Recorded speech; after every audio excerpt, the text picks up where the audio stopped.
March મહિનામાં અંત સુધીમાં માવઠાનો ખતરો છવાયેલો રહેવાનો છે. હવામાન શાસ્ત્રી અંબાલાલ પટેલે કમોસમી વરસાદની આગાહી કરી છે.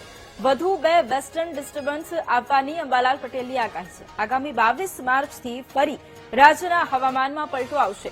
વેસ્ટર્ન ડિસ્ટર્બન્સને કારણે વાદળછાયું વાતાવરણ છવાયેલું રહેશે. 25 થી 28 માર્ચ ફરી વાતાવરણમાં ભેજનું પ્રમાણ જોવા મળશે. ભારે પવન સાથે વરસાદનો ખતરો હજુ પણ યથાવત છે.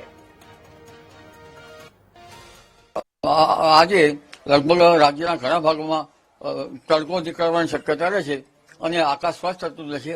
અલબત્ત દક્ષિણ ગુજરાતના કેટલાક ભાગોમાં બંગાળ ઉપસાગરના ભેજના કારણે અને કેટલાક ભેજના કારણે દક્ષિણ ગુજરાતમાં ક્યાંક વરસાદ થઈ શકવાની શક્યતા રહે અને દક્ષિણ સૌરાષ્ટ્રના ભાગમાં ક્યાંક વાદળવાયુ આવવાની શક્યતા રહી શકે.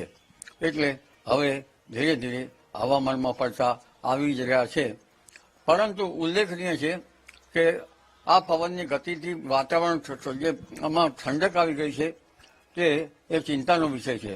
કારણ કે માર્ચ માસ ગરમ રહેવો જોઈએ, શરૂઆતમાં ગરમ રહ્યો અને માર્ચના મધ્યમાં ઠંડક રહી, ગરમી પડવી જોઈએ.